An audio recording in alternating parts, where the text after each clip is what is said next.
ಹುಬ್ಬಳ್ಳಿ ವಿಭಾಗದ ನವಲೂರು ರೈಲ್ವೆ ನಿಲ್ದಾಣದಿಂದ 2 ವರ್ಷಗಳ ನಂತರ ಯಶಸ್ವಿಯಾಗಿ ಸರಕು ಸಾಗಣೆ ಪುನಾರಂಭವಾಗಿರುವುದು ಮಹತ್ವದ ಮೈಲಿಗಲ್ಲು ಎಂದು ರೈಲ್ವೆ ಖಾತೆ ರಾಜ್ಯ ಸಚಿವ ವಿ ಸೋಮಣ್ಣ ತಿಳಿಸಿದ್ದಾರೆ. ಈ ಕುರಿತು ಸಾಮಾಜಿಕ ಜಾಲತಾಣದಲ್ಲಿ ಮಾಹಿತಿ ಹಂಚಿಕೊಂಡಿರುವ ಅವರು ಟ್ರಾನ್ಸ್ಪೋರ್ಟ್ ಕಾರ್ಪೊರೇಷನ್ ಆಫ್ ಇಂಡಿಯಾ ಸಂಸ್ಥೆಯ ಜೆಸಿಬಿ ಯಂತ್ರೋಪಕರಣಗಳನ್ನು ರೈಲು ಮೂಲಕ ನವಲೂರು ರೈಲು ನಿಲ್ದಾಣದಿಂದ ಗುಂತಕಲ್ ಮಾರ್ಗವಾಗಿ ರಾಜಸ್ಥಾನದ ಅಸಲ್ಪುರ್ ಜೋಬ್ನರ್ಗೆ ಯಶಸ್ವಿಯಾಗಿ ರವಾನಿಸಲಾಗಿದೆ ಎಂದು ಹೇಳಿದ್ದಾರೆ.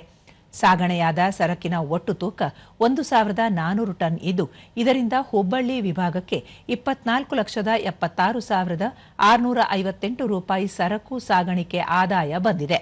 ವಿಭಾಗೀಯ ರೈಲು ವ್ಯವಸ್ಥಾಪಕರ ನೇತೃತ್ವದಲ್ಲಿ ಹುಬ್ಬಳ್ಳಿ ವಿಭಾಗ ನಡೆಸಿದ ನಿರಂತರ ಪ್ರಯತ್ನಗಳ ಫಲವಾಗಿ ಈ ಯಶಸ್ಸು ಲಭಿಸಿದೆ ಎಂದು ತಿಳಿಸಿದ್ದಾರೆ.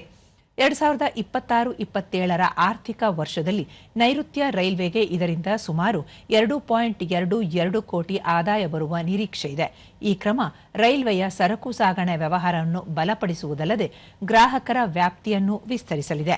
ಈ ಕಾರ್ಯದಲ್ಲಿ ಯಶಸ್ವಿಯಾಗಿರುವ ನೈಋತ್ಯ ರೈಲ್ವೆಯ ಹುಬ್ಬಳ್ಳಿ ವಿಭಾಗದ ಎಲ್ಲ ಅಧಿಕಾರಿಗಳನ್ನು ಅಭಿನಂದಿಸುವುದಾಗಿ ತಿಳಿಸಿದ್ದಾರೆ.